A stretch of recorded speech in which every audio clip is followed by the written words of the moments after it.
Film बनती है तो एक्शन सीन करते समय बहुत सावधानी बरतनी पड़ती है, क्योंकि जान जाने का खतरा होता है।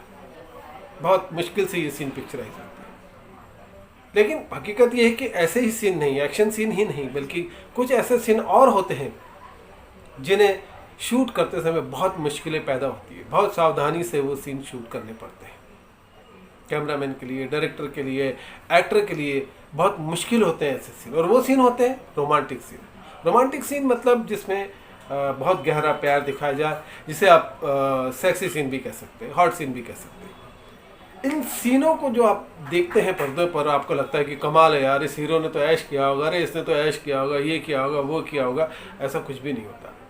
इन सीन्स को शूट करते समय बहुत मुश्किल होती है, बहुत सावधानी बरतनी पड़ती है, ताकि सामने वाले एक्ट्रेस को कुछ नुकसान ना हो, बुरा ना लगे।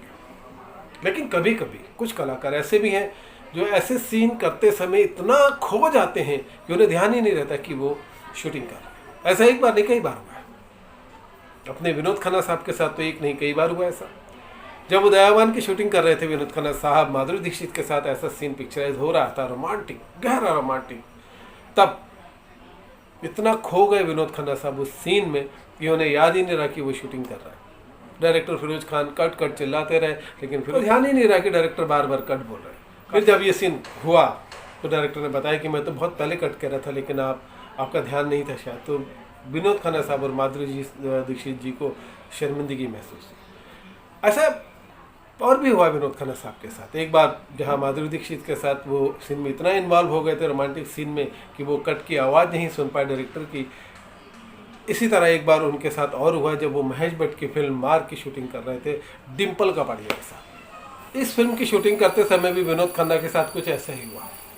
जब वो डिम्पल कपाड़िया के साथ इस फिल्म की शूटिंग कर रहे थे तो उस रोमांटिक सीन को करते करते विनोद खन्ना इस सीन में इतना खो गए कि उन्हें याद ही नहीं रहा कि वो शूटिंग कर रहा है। वो अपना आपा खो चुके थे और इस सीन में इन्वॉल्व इतना हो गए कि director Mahesh Bhatt cut cut चिल्लाते रहे, लेकिन विनोद खन्ना साहब उनकी आवाज़ सुन ही नहीं पाए। जब काफ़ी देर हो गई, विनोद खन्ना दूर हटे तो डिम्पल कपाड़िया इस तरह घबरा गई थी कि वो अपने मेकअप रूम में भागी और काफ़ी देर तक वो नर्वस, परेशान होकर अपने मेकअप रूम में ही बैठी रही। उस दिन उन्होंने शूटिंग भी नहीं करी, डिम्पल कपाड़िया जी ने उस दिन शूटिंग भी नहीं करी। बाद में विनोद खन्ना साहब ने अपनी गलती की माफ़ी मांगी, सॉरी कहा उनसे डिम्पल कपाड़िया से, तब बात नॉर्मल हो गई। लेकिन ऐसा कई बार हो जाता है दोस्तों कि ऐसे सीन करते करते कुछ कलाकार इतना खो जाते हैं कि उन्हें याद ही नहीं रहता कि डायरेक्टर कट बोल रहा है। तो दोस्तों ये था एक बॉलीवुड का छोटा सा किस्सा जहाँ पर विनोद खन्ना एक नहीं बल्कि दो बार, एक बार माधुरी दीक्षित, एक बार डिम्पल कपाड़िया के साथ ऐसे सीन करते समय बहक गए और उन्हें कट की आवाज़ सुनाई नहीं दी। ऐसे बहुत सारे और भी किस्से हैं बॉलीवुड में जो हम आपके साथ शेयर करना चाहते हैं। अगर आप उन किस्सों से जुड़ना चाहते हैं, सुनना चाहते हैं उन किस्सों को, तो हमारे चैनल बॉलीवुड झलक को सब्सक्राइब करिए और हमारे अगली वीडियो का इंतजार करिए। तब तक के लिए बाय।